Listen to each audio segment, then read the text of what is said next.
Right. Thank you Raghu, record कर रहा हूँ मैं अभी। Okay, so yes, so next हम देखते हैं कि डेरिवेटिव्स क्या होता है। राइट, सो डेरिवेटिव्स भी काफी सिंपल है। बेसिक कॉन्सेप्ट डेरिवेटिव्स का बहुत सिंपल है। फॉर एग्जांपल, आप मार्केट में ट्रेडिंग करते हैं। राइट, आपको स्टॉक मार्केट में ट्रेडिंग करना आप जानते हैं। तो रिलायंस कंपनी आपने देखी, उसका आपने शेयर प्राइस देखा और आपको पता चला कि रिलायंस का शेयर प्राइस अभी 2000 रुपए। ओके, अब आप सिंस मार्केट में आप ट्रेडिंग करते हो, आपको मार्केट का एक्सपीरियंस है, तो आपको लगता है कि एक महीने बाद रिलायंस का शेयर प्राइस 3000 तक पहुंच सकता है। कोई भी रीजन हो सकता है, या तो आपको लग रहा है कि रिलायंस का प्रॉफिट अभी बढ़ जाएगा एक महीने में, या तो आपको लगता है कि रिलायंस में कोई बहुत बड़ी कंपनी इन्वेस्ट करने वाली है। कोई भी रीजन है, उसके वजह से आपको अगर लगता है कि एक महीने बाद रिलायंस का शेयर प्राइस 3000 हो जाएगा, तो ये है नताशा जिसको ऐसा लगता है। दूसरे एंड पे ऐसा कोई आदमी होगा, नीतीश, जिसको ऐसा लगेगा कि नहीं, रिलायंस का शेयर प्राइस अगले एक महीने बाद 1500 हो जाएगा। उसके अपने रीजन होंगे, सबके अपने अपने रीजन होते हैं। राइट, इसीलिए तो शेयर मार्केट की प्राइस ऊपर नीचे होते रहते हैं, क्योंकि सबका हर एक कंपनी पे अलग अलग व्यूज होता है कि किसी को लगता है कि रिलायंस की शेयर प्राइस बढ़ेगी, किसी को लगता है कम होगी। तो मार्केट में ऐसे दो लोग हैं, एक है नताशा, एक है नीतीश। नताशा को लगता है कि एक महीने बाद रिलायंस के शेयर की प्राइस 2000 से 3000 हो जाएगी, और नीतीश को लगता है कि एक महीने बाद इसकी शेयर प्राइस 2000 से 1500 हो जाएगी। राइट, अब नताशा क्या चाहेगी? अगर उसको लगता है कि 3000 हो जाएगी, तो नताशा चाहेगी कि वो बहुत सारे रिलायंस के शेयर खरीद ले अभी और एक महीने बाद बेच दे। राइट, और नीतीश क्या चाहेगा कि मेरे पास अभी बहुत सारे शेयर्स हो जो मैं अभी बेच सकूं, ताकि क्योंकि मार्केट की प्राइस तो कुछ टाइम बाद कम हो जाएगी, तो अभी मैं प्रॉफिट कमा लूं जो मेरे पास शेयर्स है। राइट, तो ऐसे दो लोग जब मार्केट में आते हैं, तो इन दोनों को ये चीजें करनी है। नताशा को खरीदना है, नीतीश को बेचना है, क्योंकि नताशा को लग रहा है प्राइस बढ़ेगा, नीतीश को लग रहा है प्राइस कम हो जाएगा। तो ये दोनों लोग जब मार्केट में आते हैं, मार्केट मतलब हमने जो देखा अभी स्टॉक मार्केट है, इसमें जैसे बीएससी एनएससी, ये दोनों लोग वहां पे जाते हैं और अपना अपना प्रपोजल रखते हैं। नताशा बोलती है कि मुझे शेयर्स खरीदने हैं, और नीतीश कहता है कि मुझे शेयर्स बेचने हैं, क्योंकि दोनों का अपना अपना अलग व्यू है। तो नताशा कहती है मुझे 1000 शेयर्स खरीदने हैं, ठीक है, इसके, क्योंकि मुझे लगता है 2000 से 3000 हो जाएगा, तो एक शेयर पे मैं 1000 रुपए का प्रॉफिट कमाऊंगी, और मेरे को ऐसे 1000 शेयर खरीदना है ताकि मैं बहुत सारा प्रॉफिट कमा सकूं। राइट, पर प्रॉब्लम ये है कि नताशा के पास अभी अगर उसको 1000 शेयर खरीदना है, तो उसको 20 लाख रुपए की जरूरत पड़ेगी। राइट, इस पॉइंट पे। बट नताशा के पास 20 लाख रुपए नहीं है, बट उसको लग तो रहा है कि मुझे इन्वेस्ट करना है, क्योंकि बहुत अच्छी अपॉर्चुनिटी है, मुझे पता है शेयर प्राइस बढ़ने वाली है।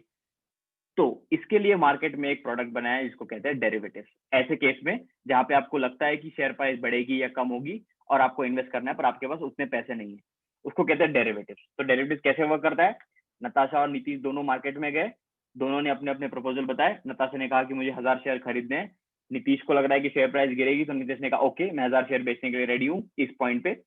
तो इस पॉइंट पे दोनों को कुछ नहीं करना है, इस पॉइंट पे दोनों को बस 2 लाख रुपए का एक सिक्योरिटी डिपॉजिट मार्केट पर रखना है, ठीक है। और दोनों एक दूसरे के साथ कॉन्ट्रैक्ट में चले गए कि एक महीने बाद नीतीश कहता है कि मैं नताशा तुझे 1000 शेयर्स बेच दूंगा, और नताशा कॉन्ट्रैक्ट में है नीतीश के साथ कि एक महीने बाद मैं तुझसे 1000 शेयर्स खरीद लूंगी।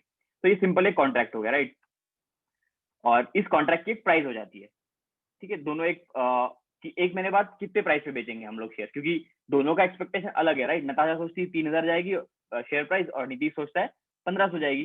तो दोनों एक बीच का एक प्राइस पे अग्री करते हैं कि हम एक महीने बाद 2200 रुपए में शेयर एक्सचेंज करेंगे। नीतीश कहता है कि मैं 2200 रुपए में तुझे शेयर बेच दूंगा, और नताशा कहती है ठीक है, मैं 2200 रुपए में 1000 शेयर एक महीने बाद खरीद लूंगी।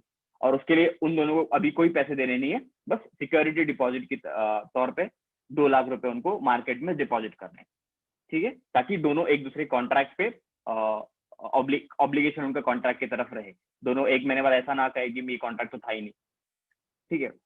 तो ये सिंपल कॉन्ट्रैक्ट हो गया, और इसी को कहते हैं डेरिवेटिव्स। तो लेट्स से अभी एक महीने बाद क्या होता है एक्चुअली। तो एक महीने बाद सपोज रिलायंस की शेयर प्राइस हो जाती है 2500। एक महीने पहले 2000 थी, और एक महीने बाद होगी 2500 रुपए। तो नीतीश, अब इन दोनों का कॉन्ट्रैक्ट था कि एक महीने बाद नीतीश 2200 रुपए में 1000 शेयर बेचेगा, ठीक है। अब नीतीश को 1000 शेयर बेचने हैं 2200 रुपए में, लेकिन मार्केट की प्राइस कितनी है आज? 2500। तो उसको 300 रुपए का लॉस हो गया, क्योंकि उसको मार्केट से खरीद के बेचना पड़ेगा। नीतीश के पास शेयर तो है नहीं ना एक्चुअली, तो उसने मार्केट से 2500 रुपए में शेयर खरीदे, बिकॉज कॉन्ट्रैक्ट तो उसने किया है साइन, तो उसको बेचना ही पड़ेगा। तो उसने 2500 रुपए में मार्केट से शेयर खरीदे, और 2200 में बेचे तो उसको 300 रुपए का लॉस हुआ एक शेयर के पीछे, और ऐसे 1000 शेयर तो नीतीश को 3 लाख रुपए का लॉस हो गया। और नताशा जिसने 2200 रुपए में शेयर खरीदे, जो कि आज 2500 रुपए में प्राइस है, तो उसको ऑन द स्पॉट 3 लाख रुपए का प्रॉफिट हो गया। तो डेरिवेटिव वो उन लोगों के लिए होता है जिनको बहुत ज्यादा बड़े लेवल पे स्टॉक मार्केट का गेम खेलना है, ज्यादा प्रॉफिट कमाना है या ज्यादा ज्यादा इन्वेस्ट करना है, राइट। उन लोगों के लिए आप देख रहे हैं कि बहुत सारा आपको 2 लाख का डिपॉजिट देना पड़ेगा और आपका प्रॉफिट भी लाखों में होगा, और आपको एक दो शेयर आप नहीं ले सकते, आप एक लॉट साइज होता है फिक्स, उसी लॉट साइज में आप बिडिंग कर सकते हो। जैसे आपने देखा यहाँ पे हमने एग्जांपल लिया रिलायंस का 1000 शेयर का, राइट। तो this is simple derivatives. Okay, तो हमने देख लिया शेयर्स क्या होते हैं, हमने देख लिया डेरिवेटिव्स क्या होते हैं। नेक्स्ट हम देखते हैं बॉन्ड्स क्या होते हैं। तो बॉन्ड्स और शेयर्स ऑलमोस्ट सेम है, इन दोनों में ज्यादा डिफरेंस नहीं है। जैसे हम जैसे शेयर्स में हम ट्रेडिंग करते हैं, शेयर्स को खरीदते हैं बेचते हैं मार्केट में, वैसे बॉन्ड्स होता है। बट बॉन्ड्स क्या होता है, जैसे हम 4 फ्रेंड का एग्जांपल वापस देखते हैं। जब 4 फ्रेंड्स ने कंपनी को 1 करोड़ रुपए दिए इन्वेस्टमेंट के तौर पे, अगर कंपनी 3 साल बाद कोई प्रॉफिट नहीं भी कमाती है, ठीक है, तो कंपनी को उन फ्रेंड्स को कुछ पैसा देने की जरूरत नहीं है जब तक वो प्रॉफिट नहीं कमाती है। तो जब वो कंपनी प्रॉफिट कमाना स्टार्ट करेगी तभी उन फ्रेंड्स को पैसा देना उसको पड़ेगा अपने प्रॉफिट में। But bond is like FD. तो कंपनी मार्केट से लोन लेती है, ना कि बैंक से लोन लेती है। हम जैसे लोगों से या बड़ी कंपनी से लोन लेती है, जिसको बॉन्ड बोलते हैं। फॉर एग्जाम्पल वो 1 करोड़ रुपए का बॉन्ड कंपनी ने इशू किया, जो हमने 4 फ्रेंड्स का एग्जांपल देखा। अगर कंपनी वहां पे शेयर इशू नहीं करती है, उसकी जगह बॉन्ड इशू करती है, तो कंपनी 1 करोड़ रुपए का बॉन्ड इशू करेगी और 1 करोड़ मार्केट से एज अ बॉन्ड लेगी, not in the form of share. तो शेयर्स और बॉन्ड में बेसिक फर्क क्या है, अगर आप कंपनी का बॉन्ड खरीदती हो इंस्टेड ऑफ शेयर, तो कंपनी प्रॉफिट करे या लॉस करे, आपको रेगुलर इंटरेस्ट पेमेंट मिलेगा एफडी की तरह। तो बॉन्ड का एक इंटरेस्ट पेमेंट है, जैसे आपके एफडी पे होता है 6%, 7%, 5%, जो भी, उसी तरह हर एक बॉन्ड का जो कंपनी इशू करती है उसका एक इंटरेस्ट पेमेंट उस पर फिक्स होता है। उसको कूपन भी बोलते हैं, पर सिंपली हम इंटरेस्ट उसको समझेंगे। और आपको ये गारंटीड रिटर्न्स मिलेंगे, कंपनी का प्रॉफिट हो या लॉस हो, आपको वो इंटरेस्ट एवरी ईयर है, एवरी 6 मंथ, जो भी कंपनी का बॉन्ड का स्ट्रक्चर है उसके अकॉर्डिंग आपको फिक्स्ड इंटरेस्ट मिलेगा। और मैच्योरिटी पे आपने जो प्रिंसिपल इन्वेस्ट किया था, फॉर एग्जांपल 1 लाख 2 लाख जो भी है, वो भी आपको रिटर्न मिलेगा। तो इसमें मोर और लेस ये गारंटीड रिटर्न है। कुछ कुछ कंपनी अगर बिल्कुल ही बैंकरप्ट हो जाती है या कंपनी फेल हो जाती है 100%, तो उस केस में आपको नहीं मिलेगा, बट उसके चांसेस कम होते हैं, इसलिए इसका रिस्क कम होता है बॉन्ड का। और इसके डिफरेंस और कुछ डिफरेंस है कि आपको कंपनी में ओनरशिप नहीं मिलेगा। फॉर एग्जांपल कंपनी का इस साल प्रॉफिट 10 करोड़ रुपीस था और अगले साल प्रॉफिट 100 करोड़ हो गया, राइट। तो जो ओनर थे तो उनको तो उतने जितने उनके शेयर होल्डिंग है, फॉर एग्जांपल 4 ओनर्स है, 25% सबका ओनरशिप है, तो अगर जब कंपनी का 10 करोड़ का प्रॉफिट है तो सबको 2.5 करोड़ का प्रॉफिट मिलेगा, और जब कंपनी का 100 करोड़ का प्रॉफिट हो गया तो सबको 25 करोड़ का प्रॉफिट मिलेगा। बट अगर आप बॉन्ड खरीदते हो तो आपको प्रॉफिट होने से कोई आपका मतलब नहीं, आपको फिक्स जो इंटरेस्ट है वही मिलेगा, 6%, 7%, जितना आपने इन्वेस्ट किया। तो कंपनी का प्रॉफिट भी हो जाए तो आपको उसमें फायदा नहीं होगा, और कंपनी का लॉस भी हो जाए तो आपको उसमें नुकसान नहीं होगा, ठीक है। और लास्ट एक डिफरेंस है कि इसमें बहुत कम रिटर्न मिलेगा आपको। जैसे अगर आपने शेयर्स में इन्वेस्ट किया तो आपको 20%, 30%, 50% तक भी रिटर्न मिल सकता है, लेकिन इसमें आपका रिटर्न 5%, 6%, 7%, 8%, सिंगल डिजिट्स में रहेगा मोस्टली। तो ये एक डिफरेंस है। बाकी बेसिक फीचर्स में बॉन्ड्स और शेयर्स ऑलमोस्ट सेम है, कोई डिफरेंस नहीं है, ठीक है। सेम तरह से आप मार्केट में इसको खरीद सकते हैं, बेच सकते हैं, और सेम तरह से कंपनी इश्यू कर, जैसे कंपनी शेयर इश्यू करती है वैसी कंपनी बॉन्ड इश्यू करती है। तो ये बेसिक्स हो गए बॉन्ड्स के। और लास्टली हम देखते हैं म्यूचुअल फंड्स क्या है।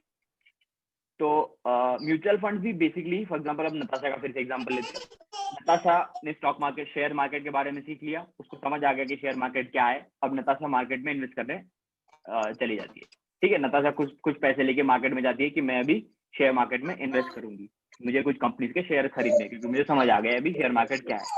तो नताशा मार्केट में शेयर खरीदने चलती है, और जब मार्केट में जाती है वो, तो देखती है कि वहां पे तो बहुत सारी कंपनीज है, लाइक 10,000, मोर देन 10,000 कंपनीज, ठीक है। तो नताशा इज कंफ्यूज कि मैं कौन से कंपनी के शेयर खरीदूं। लाइक 10,000 कंपनीज का मैं कैसे एनालिसिस करूं कि मुझे कौन सी कंपनी खरीदनी चाहिए, कौन सी कंपनी नहीं खरीदनी चाहिए। कि जिनको शेयर मार्केट के बारे में पता है उनको ऐसा उनको भी लगता ही होगा, राइट, कि बहुत सारे ऑप्शन है, तो मैं किस कंपनी में इन्वेस्ट करूं। तो इस कंफ्यूजन को दूर करने के लिए नताशा क्या करती है, नताशा एक ऐसी कंपनी के पास जाती है जिसको मार्केट में इन्वेस्ट करने का एक्सपीरियंस है पहले से, राइट। और उस कंपनी को हम कहते हैं म्यूचुअल फंड कंपनी।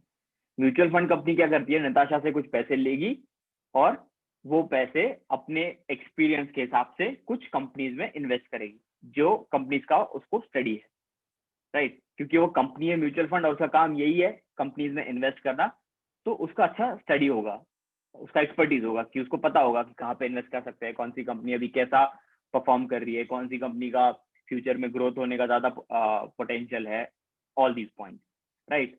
तो नताशा अपने पैसे लेके म्यूचुअल फंड कंपनी के पास जाती है, उनको अपने पैसे देती है और वो कंपनी नताशा के बिहाफ में एक ग्रुप ऑफ कंपनीज में इन्वेस्ट करती है। So this is basically mutual fund. तो सिर्फ एक नताशा के लिए तो कोई कंपनी ऑपरेट नहीं करेगी, तो नताशा जैसे और भी लोग, बहुत सारे लोग जब जुड़ जाते हैं और सब लोग मिलके अपना पैसा जमा करते हैं, इसको कहते हैं पूल ऑफ मनी। तो ये पूल ऑफ मनी जब कलेक्ट होके कंपनी के पास जाता है और वो कंपनी जब इन्वेस्ट करती है तो इस पूरे स्कीम को हम म्यूचुअल फंड की तरह, म्यूचुअल फंड के नाम से जानते हैं। This is very simple, right. आप खुद इन्वेस्ट करने के बजाय किसी एक्सपर्ट को आपके पैसे दे रहे हो इन्वेस्ट करने के लिए और वो एक्सपर्ट आपके बिहाफ में इन्वेस्ट कर रहा है, this is mutual fund.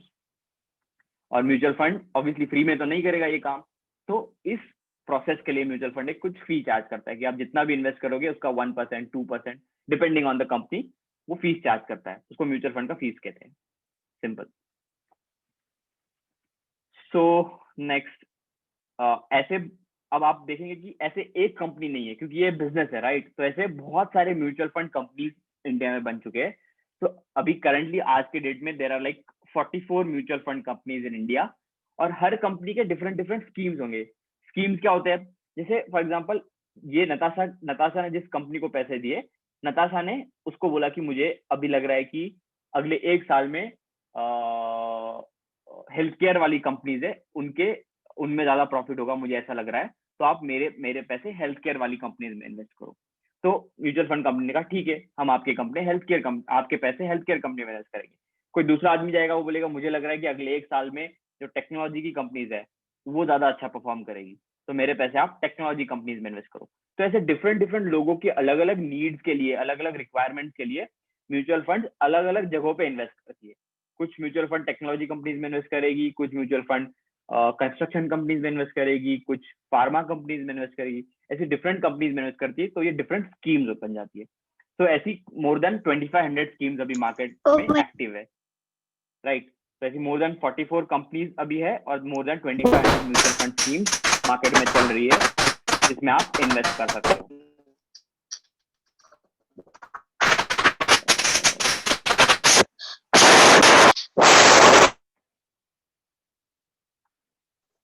Sorry, या ओके। तो देयर आर, अब ऐसे कौन से म्यूचुअल फंड्स होते हैं, बहुत सारे डिफरेंट टाइप के म्यूचुअल फंड्स होते हैं, इसकी डिटेल हम सेशन में पूरा बेसिक से स्टार्ट करेंगे।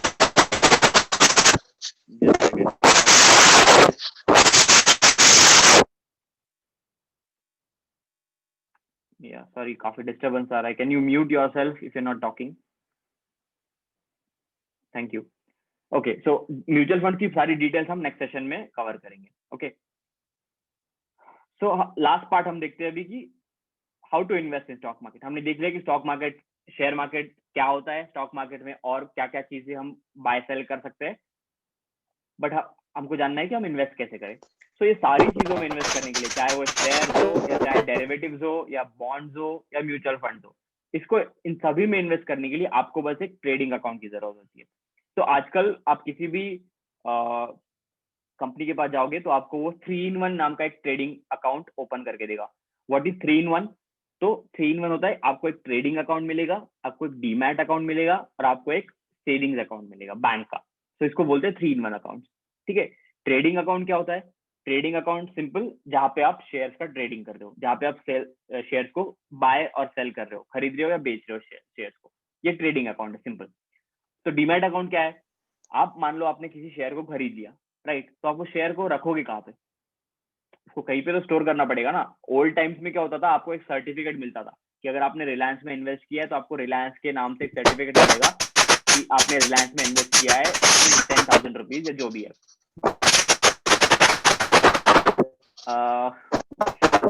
just a second, noise.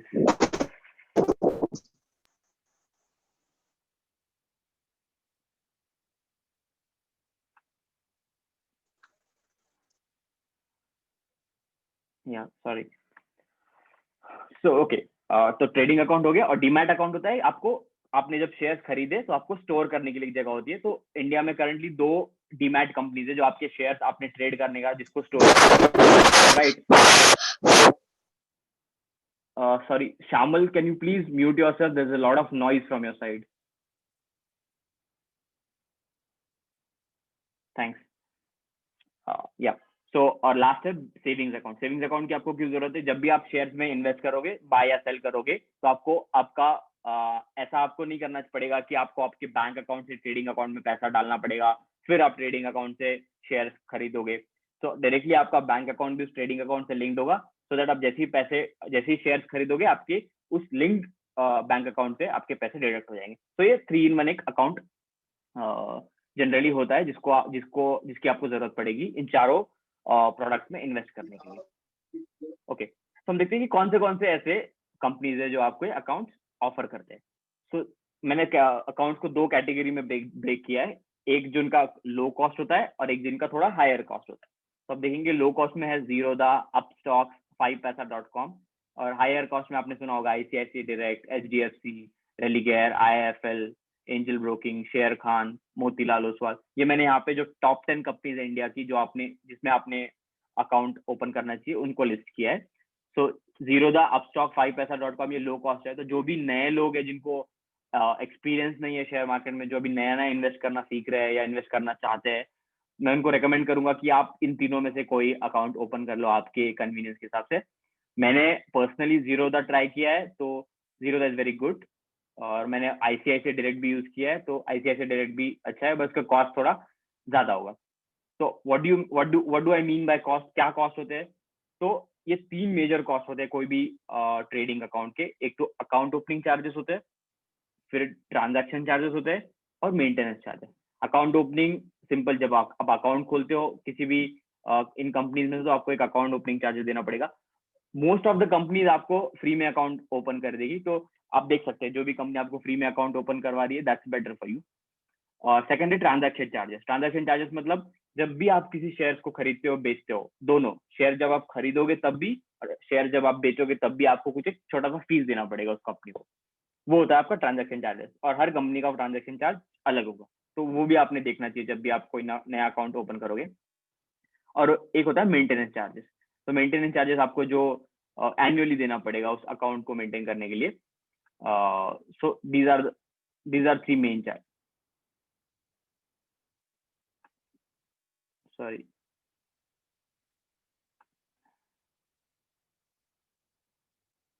Can you see my screen? Yes. Okay, sorry. Yeah, so this is the basics, and yeah, we are done on this.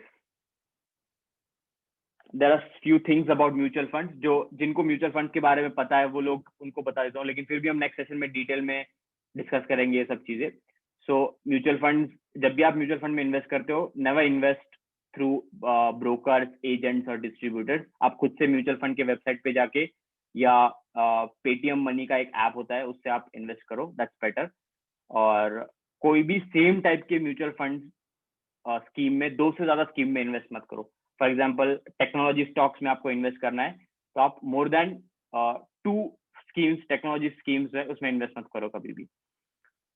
और जब भी आप म्यूचुअल फंड कोई स्कीम खरीदते हो उसमें आपको 2 ऑप्शन दिखेंगे, एक रेगुलर और एक डायरेक्ट। तो हमेशा डायरेक्ट म्यूचुअल फंड ऑप्शन आपको खरीदना है, आप रेगुलर ऑप्शन कभी भी नहीं खरीदना चाहिए। और जैसे मैंने बताया कि म्यूचुअल फंड हमेशा म्यूचुअल फंड की वेबसाइट से या पेटीएम मनी के ऐप से आपको इन्वेस्ट करना है, क्योंकि बाकी लोगों का काफी कमीशन होता है। एक तो म्यूचुअल फंड्स का खुद का भी एक चार्जेस होता है एंट्री के लिए, जो उनका मेंटेनेंस होता है। ऑन टॉप ऑफ दैट आपको ये जो ब्रोकर्स है, एजेंट्स है, डिस्ट्रीब्यूटर्स है, उनको भी एक कमीशन देना पड़ेगा। तो आपके रिटर्न लॉन्ग टर्म में इसकी वजह से बहुत कम हो जाते हैं। That's why I am saying कि डायरेक्टली आप खुद वेबसाइट पे जाके या पेटीएम मनी के ऐप के थ्रू इन्वेस्ट करो। Okay, so that's it from my side. Now we can take questions.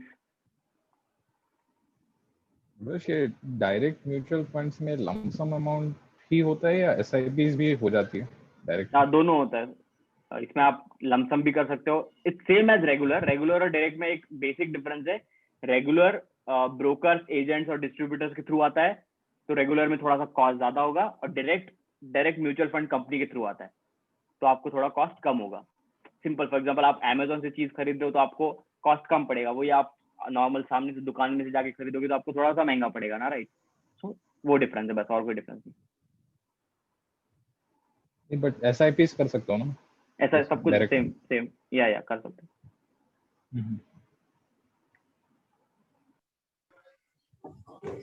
Hello, Abhilash.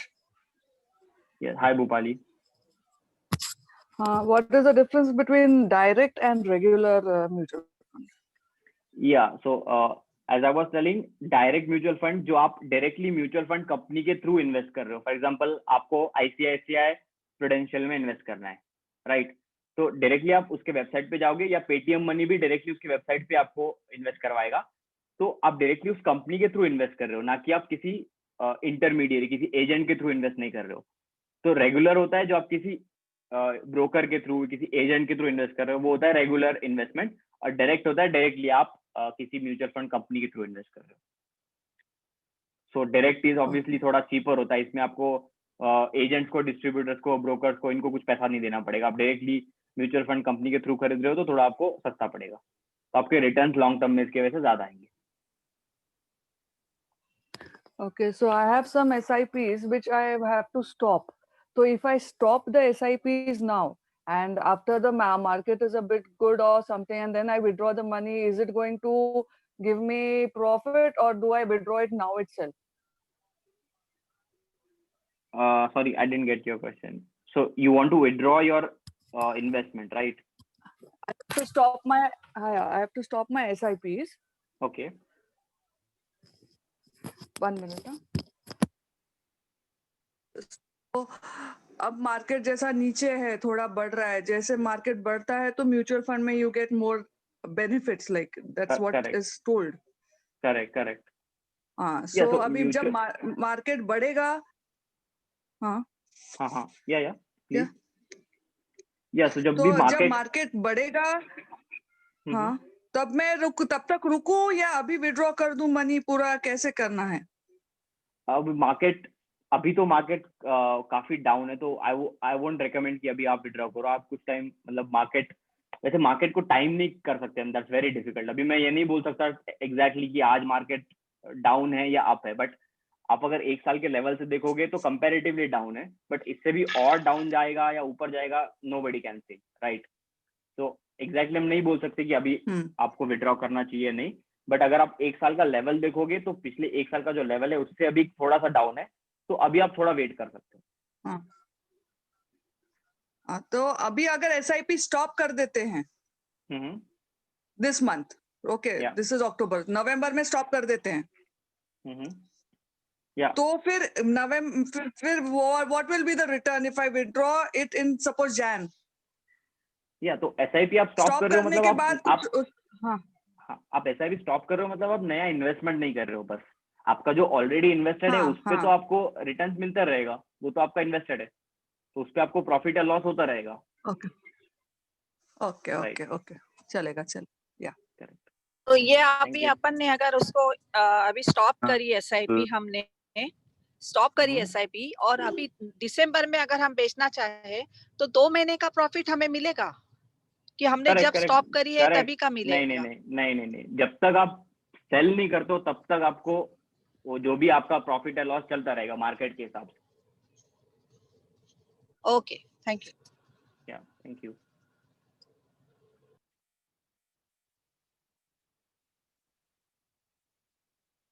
Any more questions?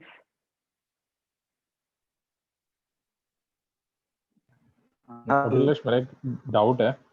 मतलब जैसे अभी वी वर टॉकिंग कि बाय सेल करना, but it is and it should not be recommended कि ये mutual fund bye cell करो ना, because उसका एग्जिट फी इन्वॉल्व होता है। करेक्ट। बट अगर आपको लग रहा है कि किसी स्कीम में आपने इन्वेस्ट किया और वो 5 साल के बाद भी अच्छे से परफॉर्म नहीं कर रही है, तो इट्स बेटर कि आप उसको सेल करके किसी अच्छे स्कीम में इन्वेस्ट करो। बट हाँ, मैं सभी को बता दूं, म्यूचुअल फंड स्टॉक्स के शेयर्स की तरह आप उसको ट्रीट मत करो। जब भी आप ऐसे कि थोड़ा सा डाउन है तो बेच दो, थोड़ा सा अप है तो बेच दो प्रॉफिट के लिए या तो लॉस रोकने के लिए, तो आप म्यूचुअल फंड्स को स्टॉक को सेम तरह से ट्रीट नहीं कर सकते हो। म्यूचुअल फंड लॉन्ग टर्म के लिए हमेशा इन्वेस्ट करो, मिनिमम 3 years to 7 years। तो अगर आपको लग रहा है कि अभी थोड़ा सा एक साल में डाउन है तो मैं उसको बेच दूं, तो आप वैसा मत करो, आप लॉन्ग टर्म में उसको इन्वेस्टेड रखो म्यूचुअल फंड्स को।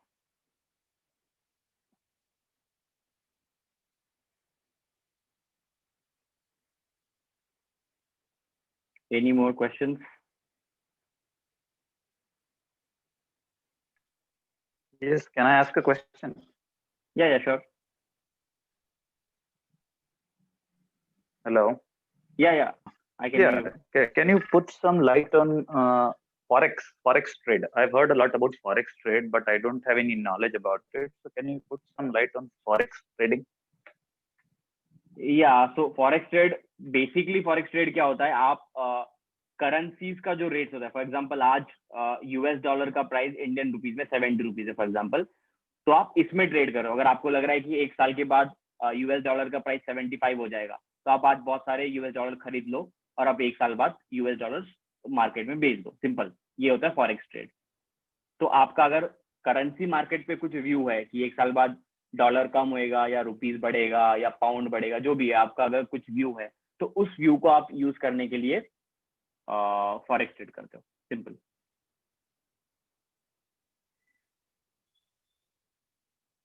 तो फॉरेक्स मिनिमम उसने एक साल पीरियड के लिए होता है या हम लोग उसको डेली बेसिस पर कर सकते हैं? सॉरी, आपकी आवाज हेलो,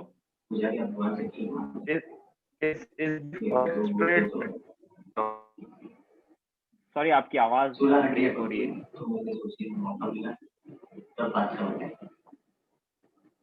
आज मैंने भगवान से नहीं कहा कि मुझे जॉब दिला देना, मैंने सिर्फ हाथ जोड़े हैं और इस लाइफ के लिए थैंक यू। हेलो, अगर आप लोग तो कोई अफसोस नहीं, क्योंकि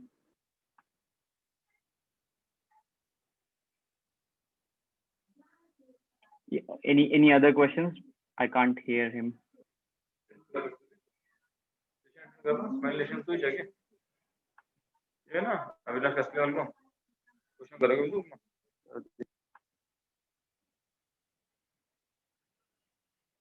Any more questions? Chat box में क्वेश्चंस हैं। Oh, sorry.